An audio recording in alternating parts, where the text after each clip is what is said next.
சிறந்த நண்பர்களை பற்றிய 5 உளவியல் உண்மைகள். 1. ஒரு நட்பு 6 ஆண்டுகளுக்கு மேல் நீடித்தால் அது வாழ்நாள் முழுவதும் நீடிக்கும் என்று உளவியலாளர்கள் கூறுகிறார்கள்.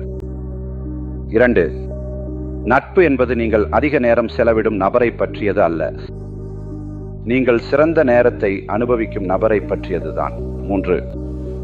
ஒரு வலுவான நட்பிற்கு தினசரி உரையாடல் தேவையில்லை, அதற்கு எப்போதும் ஒன்றாக இருக்க வேண்டிய அவசியமும் இல்லை. உண்மையான நண்பர்கள் நாட்கள், வாரங்கள் அல்லது மாதங்கள் பேசாமல் இருந்தாலும் அவர்கள் பேசத் தொடங்கும் போது எந்த நேரமும் கடந்தது போல இல்லாமல் அதே இடத்தில் தொடர முடியும். 4. உண்மையான நண்பன் மட்டுமே மற்றவங்களோட உங்க பின்னாடி பேசுற விஷயங்களை நேர்ல வந்து சொல்வாரு. 5. சிறந்த நண்பர்கள் என்பது உங்கள் பிரச்சனைகளை தங்களுடைய பிரச்சனைகளாக மாற்றி நீங்கள் தனியாக அதை எதிர்கொள்ள வேண்டாம் என்று செய்பவர்கள். இதை உங்கள் சிறந்த நண்பருக்கு அனுப்புங்கள். மேலும் இது போன்ற தகவல்களுக்கு எங்களை பின்தொடருங்கள்.